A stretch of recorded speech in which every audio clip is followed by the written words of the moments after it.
Hi friends, welcome back to my channel. ഇന്ന് ഞാനൊരു കുക്കിങ്ങിൻ്റെ channel നമ്മുടെ ഒരു വർഷമായിട്ട് ഞാൻ അതിലേക്ക് തിരിഞ്ഞു നോക്കിയിട്ടില്ല കേട്ടോ.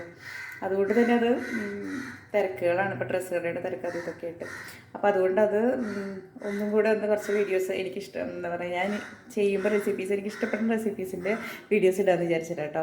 അപ്പോൾ ഇന്ന് ഞാൻ ചെയ്യാൻ പോണത് നമ്മുടെ വെളുത്തുള്ളി അച്ചാറിട്ട് അതൊരു വ്യത്യസ്ത രീതിയിൽ, നമ്മൾ മലയാളീസ് ചെയ്യുന്ന രീതിയിലല്ല, കുറച്ച് ആ നോർത്ത് സൈഡിലുള്ളവരൊക്കെ ചെയ്യുന്നൊരു സ്റ്റൈലിൽ കേട്ടോ. അപ്പോൾ ഞാൻ കാണിച്ചു തരാം എന്താ ചെയ്യുന്നതെന്നുള്ളത്.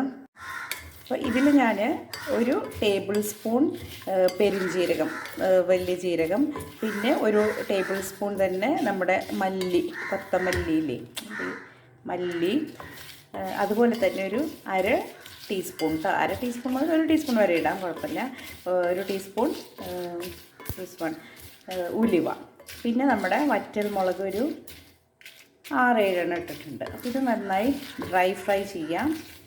എന്നിട്ട് നമുക്കിത് നല്ലോണം പൊടിച്ചെടുക്കാം കേട്ടോ. മിക്സിയിൽ ഒരു മണമൊക്കെ വന്ന് ചെറിയ പൊട്ടലൊക്കെ കേട്ട് തുടങ്ങുന്ന വരെ നമുക്ക് കരിയാതെ നോക്കണം, ഇടയ്ക്കിടയ്ക്ക് ഇളക്കി കൊടുക്കണം കേട്ടോ. അപ്പോൾ ഇത് ഞാൻ പൊടിച്ചെടുത്തിട്ടുണ്ട്. നല്ല ഫൈനായിട്ട് പൊടിച്ചോട്ടെ, കുഴപ്പമില്ല. ഇനി ഞാനൊരു 250 ഗ്രാം ഉണ്ടാവും കേട്ടോ നമ്മുടെ വെളുത്തുള്ളി. ഇത്രയും വെളുത്തുള്ളിയാണ് ഞാൻ ഇതിൽ ചിലതൊക്കെ വലിയ വെളുത്തുള്ളി, അതിനൊക്കെ ഞാൻ ഉണ്ടാക്കിയിട്ടിട്ടുണ്ട് കേട്ടോ. അപ്പോൾ കഴുകിയിട്ട് ഇതൊന്ന് ഡ്രൈ ആവാൻ വെച്ചിരിക്കാം. ഇനി നമ്മളടുപ്പത്ത് എൻ്റെ കുഞ്ഞിച്ചട്ടിക്ക് ഭയങ്കര ഇഷ്ടമാണ് കേട്ടോ. കുഞ്ഞിച്ചട്ടി ഒന്ന് ചൂടാവട്ടെ. എന്നിട്ട് നമുക്കതിൽ നല്ലെണ്ണ ഒഴിക്കാം കേട്ടോ. എപ്പോഴും അച്ചാറുകൾക്ക് എപ്പോഴും സേഫ് നല്ലെണ്ണയാണ്. വെളിച്ചെണ്ണയിൽ ചെയ്യാം, പക്ഷേ ഫ്രിഡ്ജിൽ വെക്കണമെന്നേ ഉള്ളൂ. അപ്പോൾ നല്ലെണ്ണ ഒഴിക്കാം കേട്ടോ. നമുക്കിതിലേക്ക് എണ്ണ ഇച്ചിരി കൂടുതൽ വേണം. നമുക്കറിയാമല്ലോ, അച്ചാറുകൾക്കൊക്കെ ഇച്ചിരി എണ്ണ കൂടുതൽ ഒഴിക്കുകയാണ് എപ്പോഴും നല്ലത്. ഇച്ചിരി എണ്ണയിൽ ഇങ്ങനെ എന്താ പറയുക, മുങ്ങിക്കിടക്കുന്ന രീതിയിലാണ് എപ്പോഴും ആ ഒരു എണ്ണയ്ക്ക് ആ ടേസ്റ്റും കിട്ടും കേട്ടോ. അതിൻ്റെ ഇടയിൽ മഴ പെയ്ത നമ്മുടെ ഗാർഡൻ്റെ അവസ്ഥ, അതിലും ചെളി പിടിച്ച് പായൽ പിടിച്ച് പൂക്കളെല്ലാം പുകയിന്മേലൊക്കെ നല്ലോണം ഉണ്ടായതായിരുന്നു കേട്ടോ. അതൊക്കെ പോയി, നാശമായി. ഈ സൈഡ് കംപ്ലീറ്റ് പോയി. ഇതൊക്കെ ഇനി നമ്മൾ ആദ്യം ABCD തുടങ്ങണം ഈ സൈഡിലെ ചെടികൾ. ഇനി നമ്മുടെ ഈ സൈഡിൽ പിന്നെ കുഴപ്പമില്ല, കുറച്ച് ഗ്രീൻ ഗാർഡ് കാര്യങ്ങളുള്ള കാരണം അങ്ങനെ മഴ കൊണ്ടിട്ടില്ല. ഇതിൽ പിന്നെ കുറച്ചൊക്കെ ഉഷാറിൽ തന്നെയാണ് നിൽക്കണേ. പിന്നെ ആ വല കെട്ടീൻ്റെ ഭാഗ്യൻ്റെ വെജിറ്റബിൾ ഗാർഡൻ ആയിരുന്നു, അതും കംപ്ലീറ്റ് പോയി. ഇതൊക്കെ ഇനി ആദ്യം ഒന്നുകൂടെ റെഡിയാക്കി. ആ വെയിലത്തെല്ലാം ഉണങ്ങി മഴയും കൂടെ പെയ്തപ്പോൾ പൂർത്തിയായി. അപ്പം നമ്മുടെ വെളുത്തുള്ളി ഒരുവിധമല്ല കേട്ടോ, ആയിട്ട് അതൊന്ന് ജസ്റ്റ് നമ്മളിങ്ങനെ ഞെക്കി നോക്കിയിട്ടുണ്ടെങ്കിലേ ഞെങ്ങാൻ തുടങ്ങി. അപ്പോൾ ഇത് ആയിട്ടുണ്ട്. പിന്നെ ഇതിലേക്ക് നമ്മുടെ പൊടികൾ വളരെ സിമ്മിലിടാം കേട്ടോ ഫ്ലെയിം. ഞാൻ ഇതന്നെ മാറ്റട്ടെ, കാരണം എന്താ വെച്ചാൽ ചൂട് കൂടുതൽ ഫ്ലെയിമുള്ളതാണ്. അത് മാറ്റി ചെറിയ ഫ്ലെയിമിലേക്ക് ആക്കിയിട്ട് നമ്മുടെ പൊടികൾ, നമ്മൾ ആദ്യം വറുത്ത് പൊടിച്ച സംഭവങ്ങൾ ആ മിക്സ് അങ്ങനെ ഇടാം. പിന്നെ ഒരു 1/2 ടീസ്പൂൺ മഞ്ഞൾപ്പൊടി ഇട്ട് കൊടുക്കാം.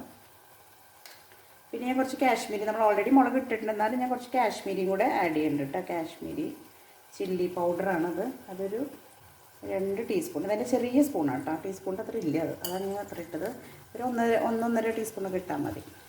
നന്നായി ഒന്ന് ഇളക്കി കൊടുക്കുക. ഇതാണ് നമ്മുടെ അവസ്ഥ. ഇനി ഞാൻ ഒരു 1-1.5 ടീസ്പൂൺ നമ്മുടെ ആവശ്യത്തിന് ഉപ്പിട്ട് കൊടുക്കുക. ഞാനിപ്പോൾ ഇത് ഹിമാലയൻ പിങ്ക് സോൾട്ടാണ്, ഇത് കുറച്ച് കൂടുതൽ ഇടണം. നമ്മൾ സാധാരണ പൊടി ഇടുന്നതിലും കുറച്ചും കൂടെ കൂടുതൽ വേണ്ടി വരാറുണ്ട് ഹിമാലയൻ പിങ്ക് സോൾട്ടിൽ.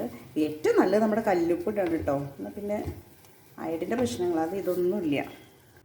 അപ്പോൾ അത് ഞാൻ ഒരു ടേബിൾ സ്പൂൺ വിനാഗിരി ആഡ് ചെയ്യാണ്. കുറച്ചും കൂടെ ചിലപ്പോൾ വേണ്ടി വരും, നമുക്ക് നോക്കിയിട്ട് ടേസ്റ്റ് നോക്കിയിട്ട് വേണമെങ്കിൽ ആഡ് ചെയ്യാം. അപ്പോൾ ഇത് നമ്മുടെ അച്ചാർ റെഡി. നല്ല രസമുണ്ട്, കണ്ട എണ്ണയൊക്കെ മുകളിൽ നിൽക്കുന്ന രീതിയിൽ വന്നിട്ടുണ്ട്.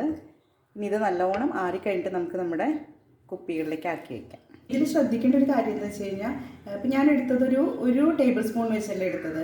ഒരു ടേബിൾ സ്പൂൺ എടുക്കണമെന്നില്ല, കാരണം കുറച്ച് എനിക്ക് ബാക്കി വന്നിട്ട് ഞാനിങ്ങനെ കുപ്പിയിലാക്കി വെച്ചിരിക്കുക. ഒരു 3/4 ടേബിൾ സ്പൂണൊക്കെ എടുത്താൽ മതിയിട്ട്, പെരിഞ്ജീരകവും മല്ലിയും ഒക്കെ. പിന്നെ അതുപോലെ നമുക്ക് ആ വറക്കുന്നതിൻ്റെ കൂട്ടത്തിൽ കടുകും വേണമെങ്കിൽ വറക്കാം കേട്ടോ. കടുകും കൂടി ഇട്ട് കഴിഞ്ഞാൽ കുറച്ചുകൂടി ടേസ്റ്റ് ഉണ്ടാവും. അപ്പം എനിക്കൊരു കുപ്പിക്ക് കറക്റ്റായിട്ട് ആയിട്ടുണ്ട്. എല്ലാം കാര്യങ്ങളൊക്കെ ഫുള്ള് ഇതിലേക്ക് ഇടട്ടെ. നമ്മുടെ അച്ചാർ നല്ല അടിപൊളി അച്ചാർ. ഈ അച്ചാറിനേക്കാളും എനിക്കിതിൻ്റെ കുപ്പി നല്ല ഇഷ്ടമായിട്ട്, അച്ചാർ ഭരണി പോലെ നല്ല രസത്തിലൊരു ഭരണി. ഇതൊരിക്കലും ഒരു അച്ചാർ വാങ്ങിയപ്പോൾ കിട്ടിയതാട്ടോ, നല്ല രസമുള്ളത്.